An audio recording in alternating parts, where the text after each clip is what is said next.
Dev Helper, a platform dedicated to helping conquer imposter syndrome. In the dynamic and ever evolving field of software engineering, professionals across all experience levels often face a common psychological challenge: imposter syndrome. This phenomenon, prevalent in high achieving environments, involves persistent self doubt and a sense of intellectual fraudulence despite evident success and competence. Imposter syndrome can lead to a lot of stress, reduce job satisfaction, and hinder overall professional growth. It affects not just engineers, but also the broader dynamics of teamwork and innovation within the tech industry.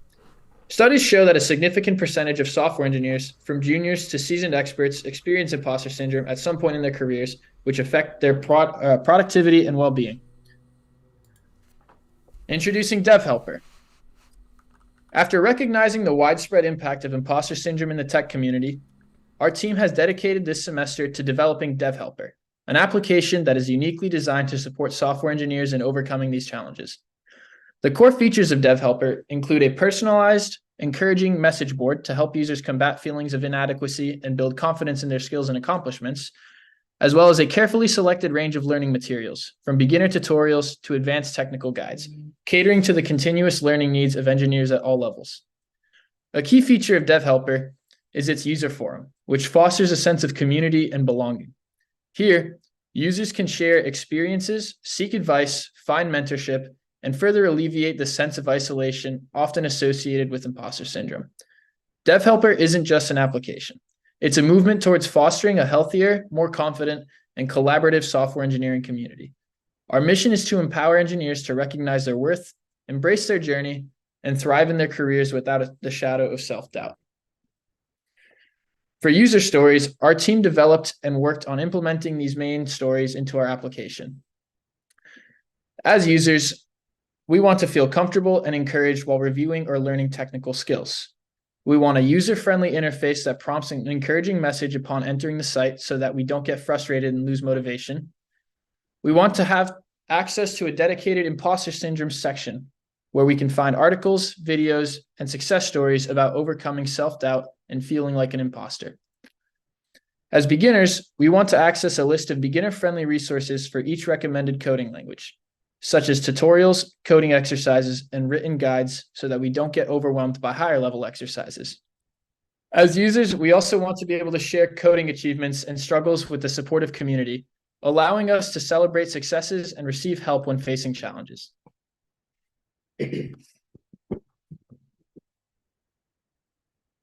So here's the UI app mockup for our product.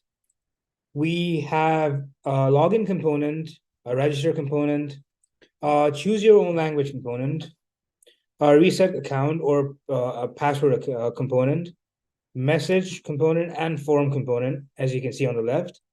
This mockup allows the developer to visualize what it is we are trying to create.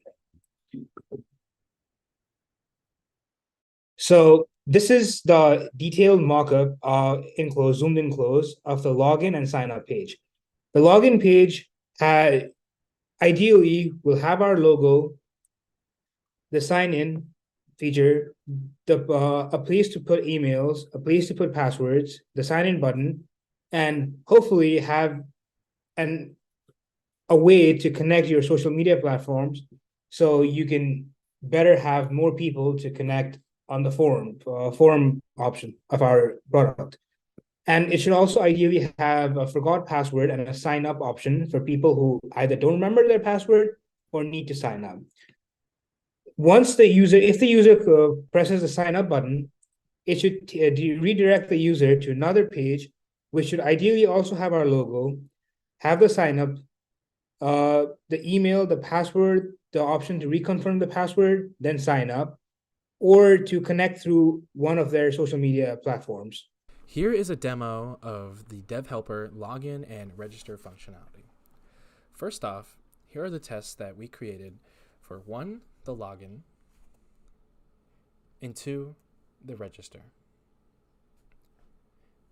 The components these tests are linked to are here, the login page component, and here the register page component. Now we need to actually run the app.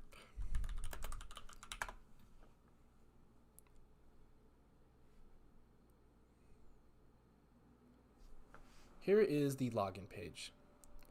So what you would first do when you navigate to a website is go to the register page by clicking this button.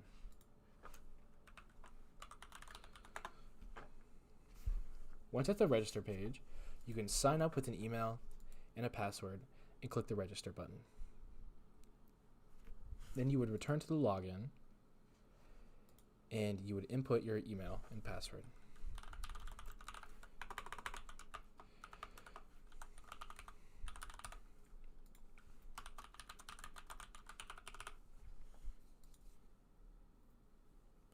And as you can see, since I had registered with this account, the login is successful.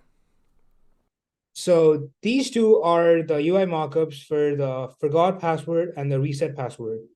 So let's say you forgot your password. It's not the end of the world.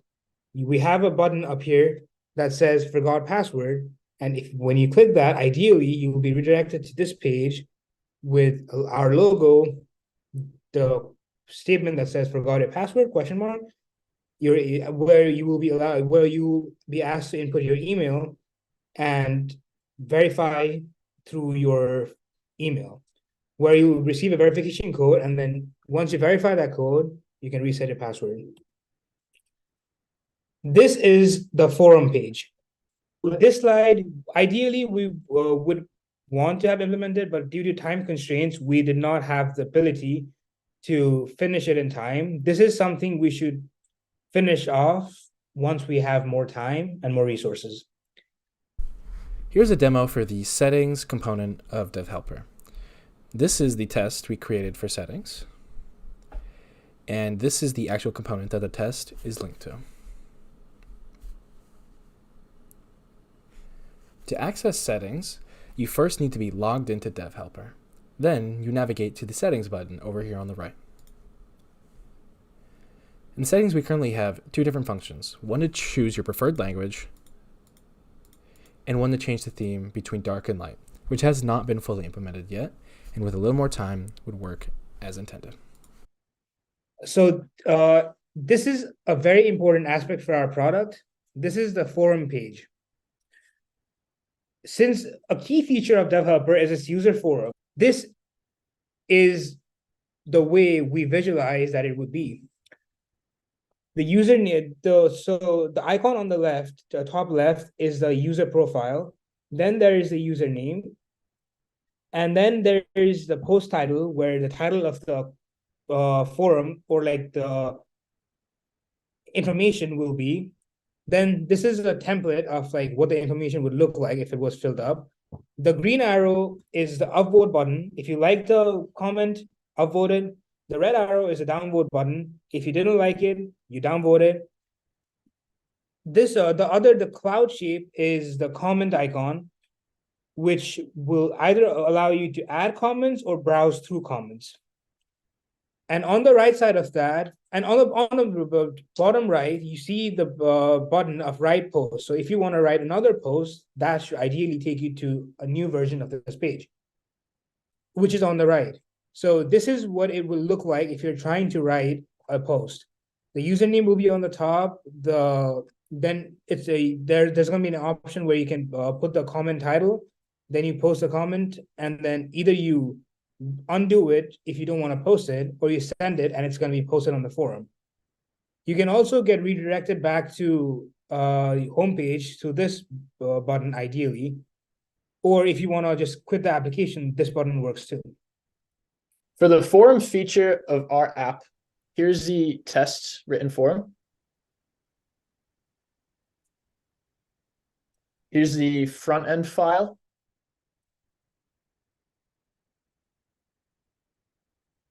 Here's the backend file. Here's the file responsible for letting you view a comment or view a post on the forum. And this was some bootstrap markup that we ended up taking out in favor for more simple buttons. And here is the file responsible for letting you write a post. Here's the types that I used. And here's the CSS code. Now, to see this running, we go back to the homepage of our application and you click forum and you can create a new post and you give your post a title. You can write anything like I am feeling stressed while learning Python. And you can send that and it'll post. You can upvote or downvote the post depending on how you feel about it. You can reply. For example, I am sorry to hear that. And you can send that and it'll organize it like that.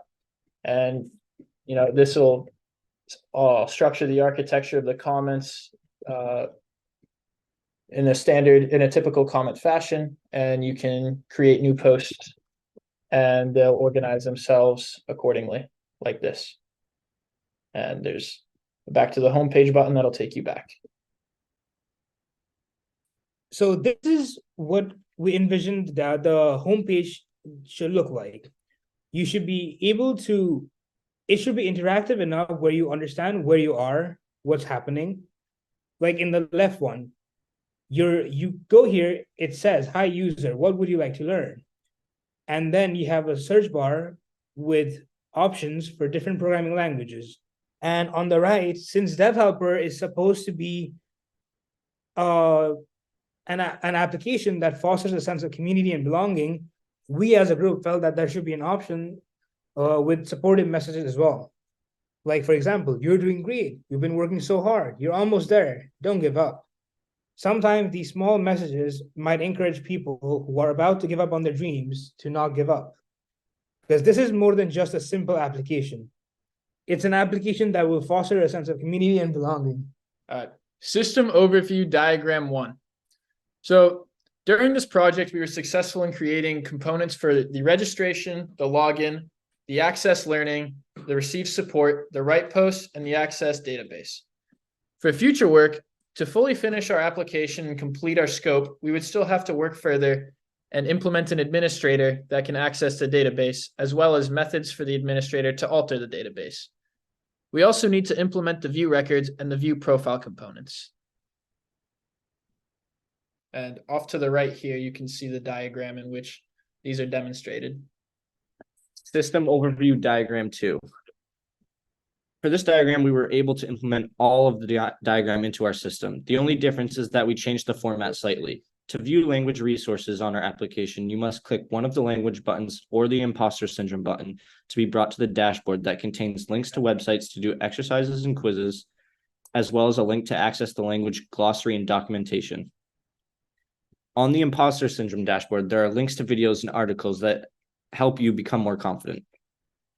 For future work on our application, if we were to continue this software project, we would look into creating our own interactive quizzes and exercises.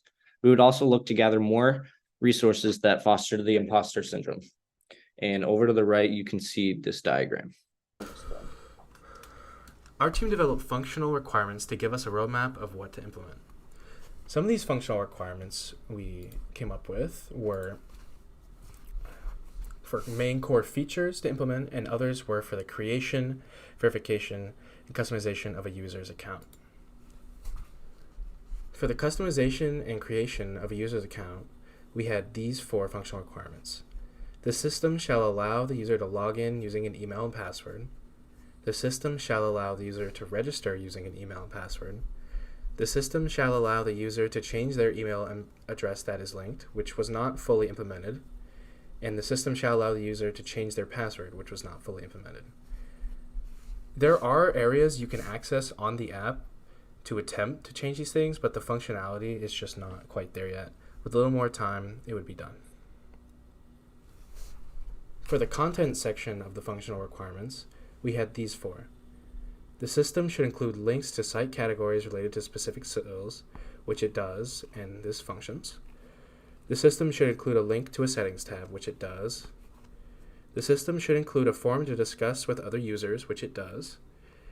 And users should be able to rate forum posts using an upvote and downvote button, which is implemented and works as intended.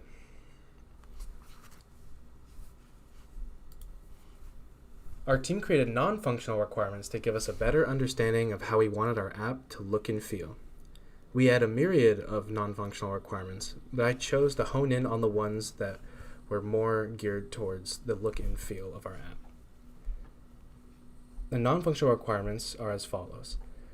The system shall have an intuitive and user-friendly interface. The system interface shall have clearly labeled buttons, icons, and menus. The UI shall be designed to be accessible for all users, adhering to WCAG 2.1 standards in order to be accessible for users with disabilities. This is not fully implemented or realized quite yet, but with a little more time, we would definitely implement this. The platform shall offer easy and intuitive navigation, allowing users to find their desired resources with minimal clicks. The system shall have comprehensive documentation giving users a resource for how to navigate and use the platform. And this would most likely be our README file, though I believe we should implement a separate documentation. The system shall provide clear feedback on user actions, which is the confirmation messages and error messages, which do exist, especially when signing up. If you don't properly put in your email or put in an email that doesn't exist, you will receive error messages. This is an example of one of the use case models and descriptions our team created for DevHelper. This specific example was made for a basic mock-up of changing password and email linking through accessing the settings. As you can see on the left, we have our actual diagram with our user accessing homepage and accessing settings, and once there, they can access the change password and link email functions. This has been properly implemented. The bottom half of the diagram shows an admin with the ability to manage and access user activity. This has not quite been implemented yet. On the right side is our use case description, which defines our goals, preconditions, summary, actors, and use cases. So this is a use case model for accessing confidence and resilience resources. So the model is on the left. So what this basically does is it provides users with a resource library with books, podcasts, and or articles on building confidence and resilience in the software engineering industry. The main goal of this model is to prepare users for their career in the tech industry by building their confidence, because confidence is a very important thing. The invariant for this one is the user should be able to access the resource library and its contents anytime. The precondition for this model is the user should be registered and logged into DevHelper. And the successful post-condition is the user has access and utilize various resources to build their confidence and resilience in the software engineering industry. There are user steps and how the system will respond to each step, which is given in the table right below the description. So our team developed many sequence diagrams that would help our developers more easily and more efficiently create components. This sequence diagram details the link email function. The description is, this use case describes the steps for linking an email to your DevHelper account. The system under design is DevHelper, and the primary actor is a DevHelper user. The other components that participate in this are user, DevHelper GUI, message controller, message database, Firebase API, database, and email controller. These are all other components in the DevHelper application. The goal of this is to link and verify a user email address and store it to their account info in the database using the Firebase API. The use case this was designed around was, as a user, I want to be able to recover my account info if I forgot my password. This actual functionality for this use case was never truly implemented, as it just became the default to sign up with an email requiring you to link your email. The invariant is a user should only be allowed to link one email because having two emails or one account would cause many bugs. The precondition is this use case assumes that the customer has logged into the DevHelper platform. And the successful postcondition is the user links their email and the email is saved to the user's profile in the database for future reference. This is our actual sequence diagram, and it shows the various steps and how they act upon actors. Our second sequence diagram detailed the change password component. The title was Change Password. The description, this use case describes the steps for changing a password on your DevHelper account. The system under design was DevHelper, and the primary actor was the DevHelper user. The participants in this component are user, DevHelper GUI, the message controller, message database, the Firebase API, and database. And our goal was to change the user's account's password securely. The use case we built this diagram around was, as a user, I want to be able to change my password. The invariant is that a user may change their password at any time in a limited amount of times. And the precondition was this use case assumes that the customer has logged into the DevHelper platform, as obviously you cannot change your password if you're not logged in. The success postcondition was that the user securely verifies their identity and changes their account password. On the right, you can see our detailed sequence diagram that helped us visualize how to implement such code. Here's our domain and design class diagrams. Off to the right is our detailed design diagram. The system consists of several classes and components, primarily focused on a forum application. The central entities include forum, message, user, chosen language, and settings, with associated functionalities and relationships. The application uses Firebase for authentication and database management. To go more in depth on our diagram, the register view controller handles user registration utilizing Firebase for authentication and Firestore for data storage. It includes state management for email, password, and messages. The forum class manages posts and comments, tracking the current post and comment IDs. It allows for upvoting and downvoting as well. The DB manager class handles form submissions and manages email and password for all users, as well as methods for getting and deleting users. It serves as an interface between the UI and Firebase. The login view controller handles user login. It tracks email, password, and the login status. The message component class manages motivational messages with a list of quotes. This class is used to prompt the message upon login. The settings class represents user preferences, specifically the current theme and preferred language. The homepage view controller manages the homepage state and operations like navigating to the language dashboard or forum and handling refresh. The chosen language view controller handles the language selection as well as manages the resources for the specified language or imposter syndrome resources. The dashboard view controller is used for resource management, and it allows for goal setting. Each dashboard is specific to a language or imposter syndrome resources. The resource class represents resources with a name and a link for displaying and accessing information. The link class represents website URLs as strings so that you can access resources on the dashboard directly. The architecture of DevHelper, designed by our team, employs a model view controller approach to enhance functionality, separation, and maintainability. This structure divides the application into three distinct sections: data, which is the model, user interface, which is the view, and the control logic, the controller, ensuring precise implementation of each function. The view, maintained by React and Bootstrap, handles the user interface and interacts with the controller, which processes events and manages state changes.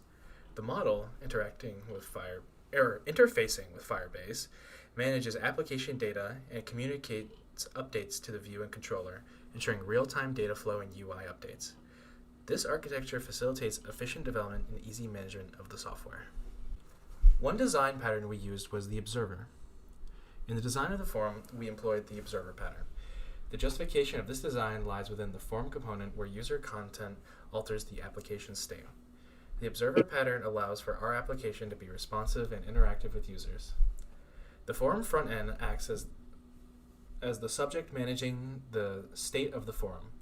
The components like WritePost and ViewPost serve as the observers reacting to the state change.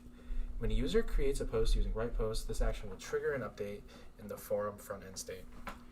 The state change will now notify all observers such as ViewPost, which will automatically re-render to display updated content.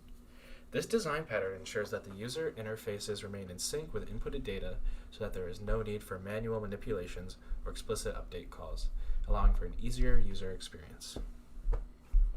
The testing overview. The DevHelper test plan integrates automated and manual tests for thorough application validation.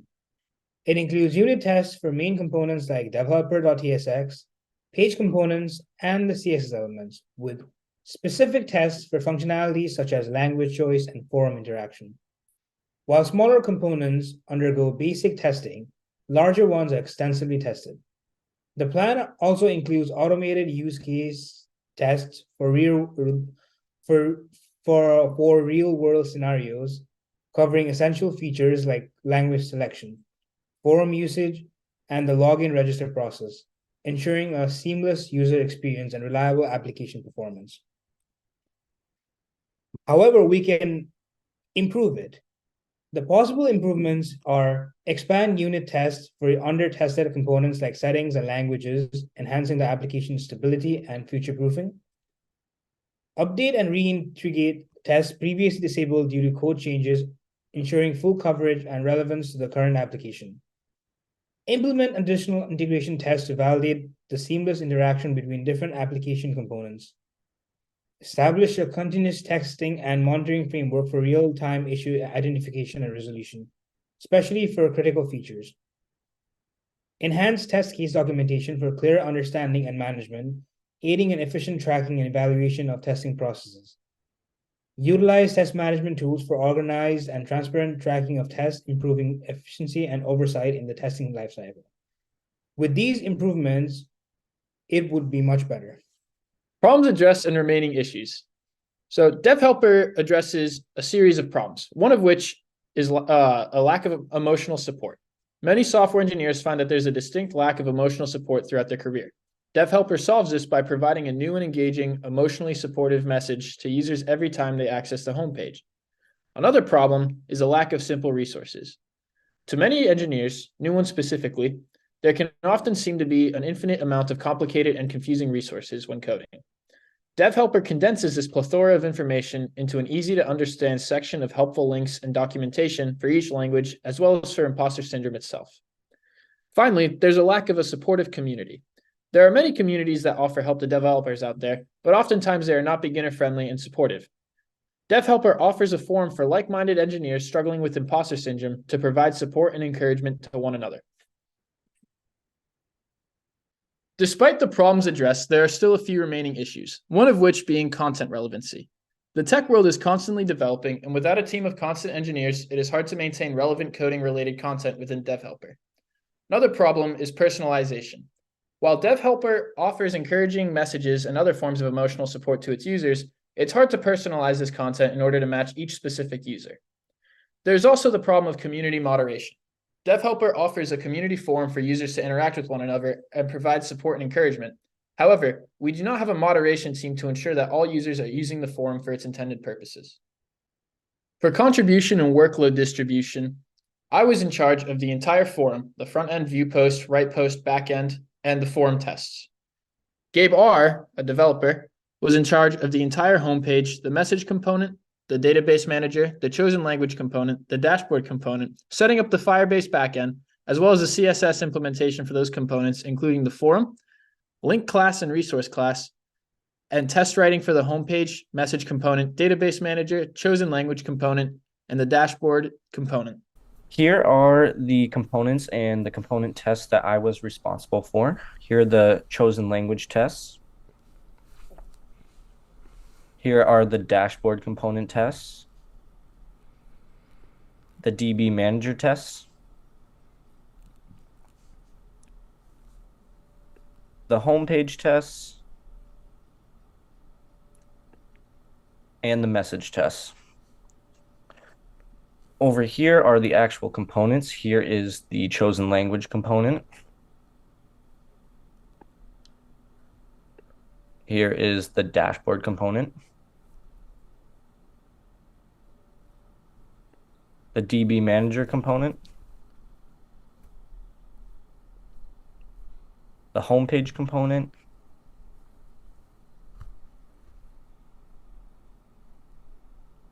And the message component. Over here in the browser, this is what it would look like. Up here on the top, highlighted, is where the message brings the quote, shows the quote on the homepage. Here you can press any of these buttons to navigate to the dashboard by pressing any of the languages. So we'll press on Python. From there, you can switch it to any language, Java, C programming, or the imposter syndrome resources, and they all have links to resources supporting them. So for the languages, there's the glossary, the documentation, and some various tutorials and exercises. On the imposter syndrome resources dashboard, there are the first one's an article and the other two are videos to help boost confidence. Down here on all of the dashboards for every language, there's a set goal where you can choose between short-term or long-term. And once you type something in, it'll put it down right there for you. And you can navigate back to the homepage by pressing the back to the homepage button. There's also a logout button, which will bring you right to the logout page if you press it right down here at the bottom. Shreyash, the designer, was in charge of the entire UI mockup, the CSS implementations for settings, the settings implementation, and the settings test. Gabe F., another developer, was in charge of login functionality, register functionality, email verification / linking, buttons / links, and page routing.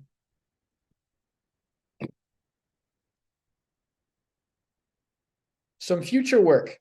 Some features that might lie in DevHelper's future include advanced personalization features, in which we can implement AI-driven algorithms to tailor emotional support messages and learning resources to individual user needs and learning styles.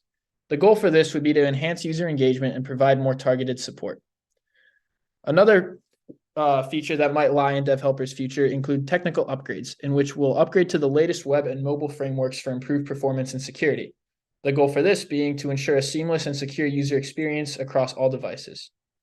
A third goal would be an enhanced user experience. This would redesign the user interface based on usability studies, incorporating user feedback for a more intuitive and engaging experience. The goal for this would be to increase user satisfaction and ease of use. So throughout this project, for our Kanban and task management, we use Microsoft Azure DevOps. Deliverable tasks were created and assigned to team members by myself, the project manager. Using this software, tasks are organized on the Kanban board into the categories backlog, in progress, waiting for review, team review, and done. An example flow of a task, it would initially start in backlog, where it is assigned to a team member by the PM. Then the task would be moved to in progress, where it stays during the completion of work done on it. Once the task is completed, it gets moved to waiting for review. The team member responsible for the task then assigns another team member to review it. Once reviewed by a second pair of eyes, the task gets moved to team review, where the rest of the team views it during our pre-submission meeting. This is where everyone gets to put their input in on the quality of the work done. Once approved by the entire team, the task gets moved to done, signifying that it is completed and ready for submission. And this is an example of our Kanban board and task management software in Azure DevOps. Our team made use of a product backlog to identify user stories, their sprint number, priority, status, and points. It was using the product backlog during the scoping meeting that we decided which user stories we would focus on implementing in our final application. This is a picture of our product backlog. The sprint backlog. So our team made use of the sprint backlog to ID user stories, their sprint number, story type, priority, sprint goal, contribution status, and points. We updated every deliverable, and it was using the sprint backlog during our deliverables, we could gauge how far along we were and what else we needed to finish. This is a screenshot of what our sprint backlog looked like.